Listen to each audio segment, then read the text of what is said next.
Bali, umiikot po sa buong Pilipinas. Ako po si LJ Matunding. Umiikot ka sa buong Pilipinas! Layunin mo ulit, ito ay para makatulong sa iyong lola na nabiktima ng sariling pang-abuso sa kapwa niya kapamilya. Bakit? Binenta po nila yung bahay na binigay sa kanya ng government po. Anong bebenta mo? Dito lang sa Pinay Stars! Nakaano to? Nagulat siya. Nakaano? Saan mo nakuha yan? Bali, umiikot po sa buong Pilipinas. Ako po si LJ Matunding. Umiikot ka sa buong Pilipinas? Bakit? Para po ito sa aking lola po na naging biktima ng isang pang-aabuso ng sariling pamilya. So bilang apo, binubuhis ko po yung buhay ko. Wait. Lang, medyo hindi ko siya... Ano pangalan mo ulit? LJ Matunding po. LJ, ba't kasama mo ito? Kailangan si Boss Idol to. Kita mo yung tsura to, nakakain. Guardian siya. Isang saksi po. Isang saksi sa aking paglalakbay po.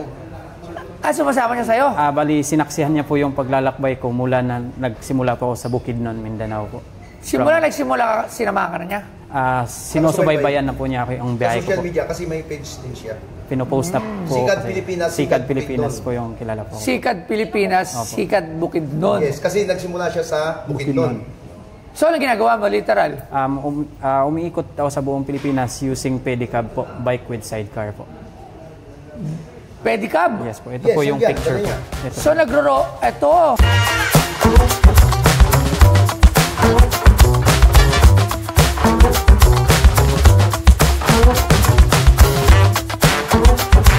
Neil J. Matunding, kilala bilang Sikad Bukidnon o Sikad Pilipinas, ay isang 24 na taong gulang mula Bukidnon na nagbisikleta ng 69 na araw patungong Maynila, bitbit ang bandila ng Pilipinas. Inspirasyon niya ang kanyang 87 taong gulang na lola na siya ring nagpalaki sa kanya at ngayoy pinabayaan ng sariling mga anak. Sa kabila ng hirap, aksidente at kakulangan, tinuloy niya ang laban para isulong ang Anti-Elderly Abuse Bill at maipaglaban ang dignidad ng mga nakatatanda. At ngayon, ang ibinibenta niya sa PPS Stars ay isang mapa ng Pilipinas at iba't ibang souvenir. So, nagrororo ka? Yes po. From Bukidnon po. Ngayon, nalibot mo na ang buong Pilipinas? Almost 40 provinces na po. Ito po yung mapa po. Nako. Kinakabahan ng baliktad po. Huwag kang kabahan. Sama mo ako. Ha?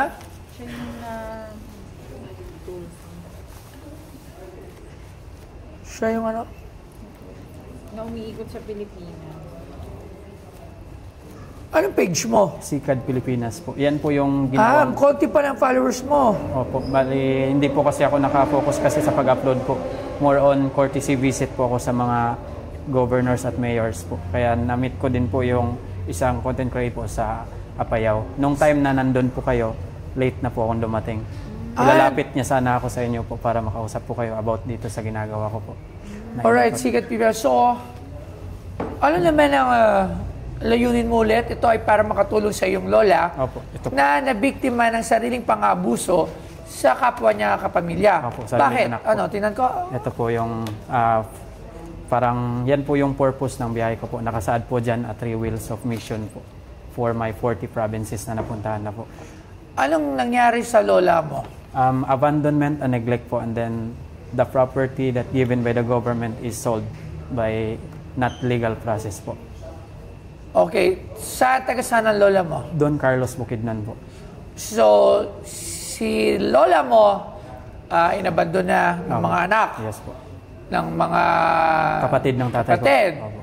Tatay ko po. Tapos, ano pa yung isang issue? Binenta po nila yung bahay na binigay sa kanya ng government po. Binenta ng mga anak po.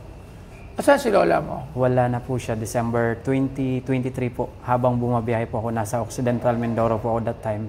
Pumanaw po siya. Kailan ka ba nag-start? January 5, 2023 po. Tapos kailan namatay si lola? December 2023 po. So, ano ang gusto mong iparating sa ginagawa mo? Sana maipasa po yung Anti-Elderly Abuse Act po. Anti-Elderly Abuse. So, paanong abuse ba yung ginawa sa lola mo? Part po siya ng naka-indicate po sa resolution bill po na Anti-Elderly Abuse Act na part ng abandonment and neglect po. So, parang kailangan, when you have an elderly sa inyong pamilya, kunyari meron pa tayong tatay at nanay, hindi natin dapat pinapabayaan. Hindi abuso. So, kumbaga, once inayaan natin siya magkakaroon ng batas o kaparusahan, yung mga anak at immediate family, napapabayaan ng mga matatanda. Tama ba? Yes po. Okay. So, ngayon wala pa tayong batas na gano'n? Wala pa po. Pending pa po siya. Parang yan sa yung isa lang Congress. kailan lang na merong na issue na ganyang balita na obligado ang mga anak. If I'm not mistaken, ito yung nabasa ko to, tingnan niyo yan sa na kailangan nga. So tatay mo, iniwan din yung lola mo? Yung tatay ko po namatay. Simula nung namatay yung tatay ko, doon na po yung experience ng abuses sa lola ko po. Kumbaga, nung nawala papa mo, nawala na lahat. Opo. Sino man ang nagbenta ng lupa? Yung kapatid ng tatay ko po na nilapit ko sa isang himpilan po noong 2022 po. Ito po yan. Ano nangyari? Binenta nga po yung bahay po. Ito yung sa tulpo. Pinatulpo mo? Yes po. Ano nangyari? Nagbike ako ng 69 days Bukidnon to Manila. Then pagkatapos ma-ere po sa Rafi Tulpo, 10 days ahead pinagawa ng bahay. Then after ng 10 days, pagbigay sa lola ko, 15 days dumating yung lola, ang mga tiyahin ko, mga kapatid ng tatay ko po. Doon na sila nagplan na ibenta po. So pinalayas po ako sa bahay. So, hintay lang muna. Nung nagsimula kang pumunta ng Rafi Tulpo, bakit ka pumunta? Dahil? Iniwan po nila yung lola ko po mag-isa. Pinabayaan po nila nagkakasakit po. Okay. Asan ka nun? Nagtatrabaho po ako as a car wash boy, then pedicab driver. Then nagbe-vendor ako as a pandesal boy po sa Cagayan de Oro City. Malayo ka sa lola Yes mo? po. Nagpapadala lang po ako ng panggatas Okay, po. tapos ngayon, nung pumunta ka kay Sir Rafi, binigyan niya ng bahay. Yes po, ahead po. 10 days natapos kagad po. Sino ang nagbabantay na sa lola mo nung time na yun? Nandun, yung kapitbahay lang po nung nandito ako sa Maynila. At pagkatapos nung tinayuan ng bahay, Umuwi yung mga anak po, yung kapatid ng tatay ko. Then nagplano-plano na sila na ibenta po. yung piti yung lupa. Pati So, ang gaano lupa. kalaki yung lupa? Kwan po yun, estimate po ng na-consult ko po din is nasa 250 square meter po yung pinatayuan ng bahay. Hindi pa kasama yung kabila po na 350. Okay, so alam mo rin magkano binenta? 120,000 po. Mura. Puto talaga. Kasama na yung bahay na binigay po. Mura. Anong itsura? Meron kang picture ng bahay? Wala na po. Kasi na-take down po yung account ko, na-report din po ng mga tsahin ko po. Wow. Nakakalungkot naman na may mga ganong pangyayari. Na, alam mo, isa yan sa maraming sitwasyon dito sa Pilipinas na mga magkakadugo, nagiging nag-aaway-away dahil sa lupa, dahil sa probinsya. Walang kapatid-kapatid, walang kamag-anak. Pagdating sa pera. Pera, lupa kasi pera yan eh. Kaya anong ginagawa mo dito sa akin? Bali, meron po akong mga koleksyon sa biyahe ko. Isa na po ito. Katibayan sa aking biyahe. Kasama po yung aking bisikleta at yung mga damit na permado ng mga... Ibebenta mo rin yung bisikleta mo? Yung bisikleta po, ang advice sa akin for donation, kasama na po ito. Pero yung mga item na may perma, ito lang daw yung may presyo para i-claim doon sa bahay na binenta daw po, para tirahan ko po. Kasi wala na po akong tinitirahan dito po ngayon. Nakikitira lang po ako sa Makati din sa tulong po nila ni Boss Idol. Kaya nakakapag-extra po ako. So gusto mo makuha yung bahay? Yan na lang po kasi yung last will na binanggit ng lola ko na kung mamatay siya, doon siya ilibing sa bahay na pinatayo ni Tulfo po. Kung sakali man. Okay, napakahirap niyan. Napakahirap. Kasi siya ng Bukidnon. Ngayon, yung bisikleta niya, boss, is Kinakalawang. hindi na niya dadalhin kasi tapos na yung kanyang... Nandiyan ba yung bisikleta niya? Yes po, nandyan po sa baba. Sa labas? Yes. Tingnan nga natin yan, tingnan nga natin yan. So, tingnan nga natin na silang sinasabi. Hindi, wag na. Ito! Opo. Wow! Dito ka tumira. Bali, nung hindi pa po maraming karga, dito ako natutulog. Then, nung napuno na po siya, kuha na po. Itong bubong, bago lang po itong gawa sa Baguio. Matanggal-tanggal po yan po. Pedicab po siya as in ginagamit sa pangangalakal po.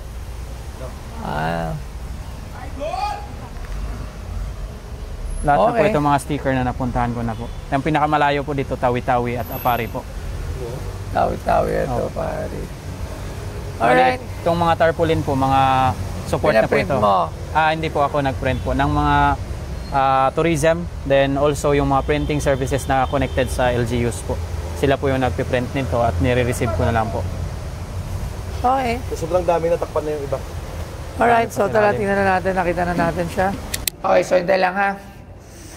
Habang nag-isip ako, tuwagin ko lang si Sir Sir Angelo. Sir Angelo?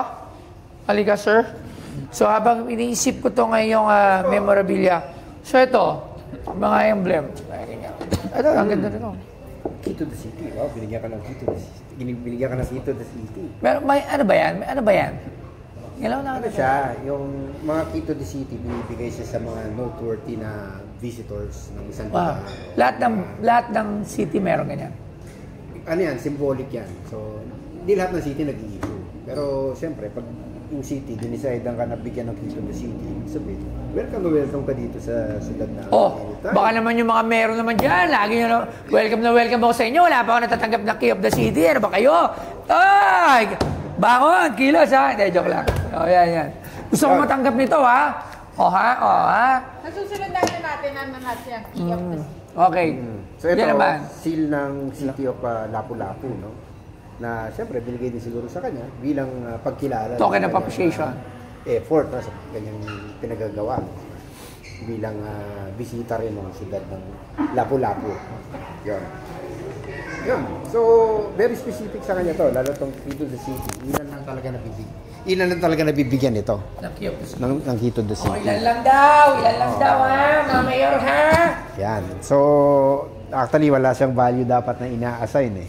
Kasi nga, very personal sa kanya, particular sa kanya. Pero dahil at the same time, collectible din siya. So, pwede ko itong dalhin sa Baguio kay Mayor Magalong. Dala ko ito. Kunyari, ako nagbigay. Hindi. Kunyari, makapakulong pa tayo ni Mayor Magalong. Hi, Mayor! Alright. Yan. Pero sa collectible. Collectible din talaga siya dahil bibihira lang yung ano. Magkano? And then, naka-attach din sa kanya bilang doon sa efforts niya, memorabilia niya, no? So, I would say, doon sa dalawa, no? Mga between 5 to 10K. Yung considering na ano siya, ayan, siguro pag binenta mo siya or display mo, ganito. Nakaganyan pa. Ganyan. Masarap na peanut butter ba ang hanap mo? Yung hindi basta matamis, kundi ramdam mo ang tunay na lasa ng mani. Uy! Ito, Mr. Pini! Real ingredients, real flavor, real peanut butter. Although, ano yan, siyempre opinion ko yun, and yun yung kung ako yung bibili. Pero kung sa inyo, baka mas mataas o mas baba, ewan ko. Basta yun yung sa tingin ko. Alright, maraming salamat. Sige. Thank you very much. Okay, pero problema ko sa yung bike mo. Saan ko siya ilalagay? Pag iniwan mo siya dito. Problema din niya kasi uuwi siya Bukidnon, wala din siya paglalagyan.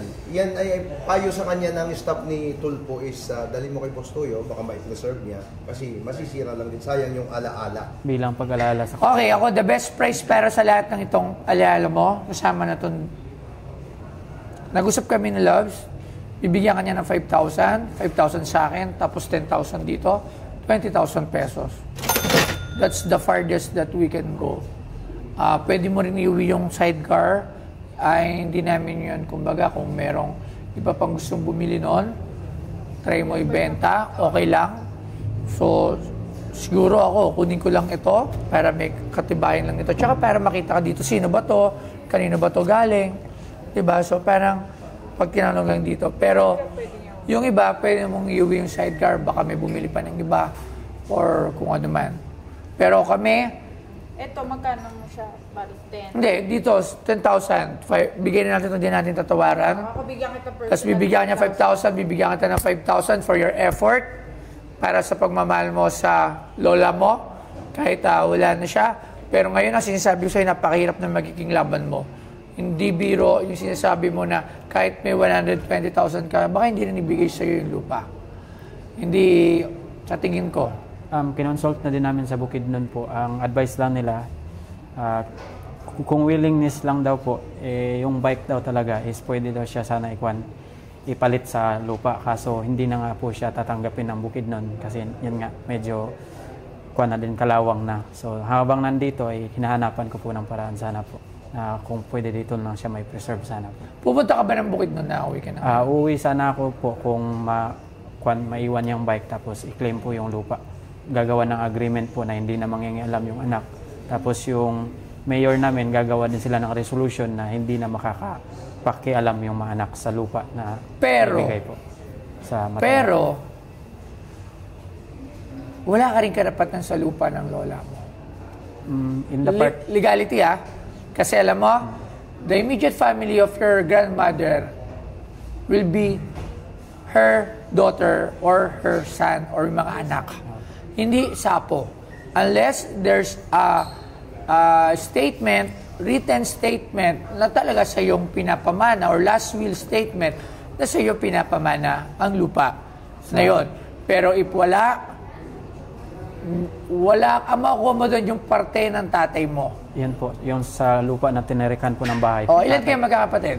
Ako po yung panganay na apo ng lola. So, hindi lang di siya sa'yo mapupunta. It's a very long process. Alam mo, ang land dispute, sobrang daming ganyan. Lalo sa probinsya, ang daming pagtatalo ng ganyan. Sobrang habang proseso niyan. And I wish you all the luck and best kung paano masosolusyonan yan. Hindi ko kayang masolusyon yan at hindi ko alam paano kita matutulungan sa parte na yan. Pero ako, kaya kitang bigyan ng 5,000 on my own packet, 5,000 kalabs, and 10,000 dito sa item na binibenta mo. With your sidecar, if you have a buyer, pwede mong ibenta. If not, pwede mo siyang iwan dito. So, kung tatanggapin mo yung offer ko, yun lang talaga yung kaya ko. Yan po, sa final po, pwede ko naman po siya iiwan na lang dito as a donation po para sa inyo po. Bilang pasasalamat ko lang din po sa inyo po sa pagtanggap sa akin po. Mag-uwi ka ng isang item mo dito para souvenir mo sa mga pinuntahan mo. It will be parang ano mo na to May anak ka na ba? Po. May anak ka na? Wala pa po. O nagkaasawa ka, nagkaanak ka, magandang ikwento na ikaw'y nag-ikot, naglibot ng Pilipinas, gamit lang ang bike. Sa ngayon, sa mga nanonood dito, sa makakapanood, di ba? Ngayon, si Sikad Pilipinas, follow niyo yung page niya. Matulungan natin kung anong pinaglalaban niya. Maganda yung kanyang advocacy, yung kanyang hangarin na huwag natin pabayaan ang ating mga magulang. Kasi ako, hindi rin ako papayag na yung daddy ko, maging kawawa. Pagkatanda niya, matanda na siya ngayon, pero hindi para pabayaan natin yung ating mga magulang. Dahil unang-una, sila ang nagpalaki sa atin. Diba?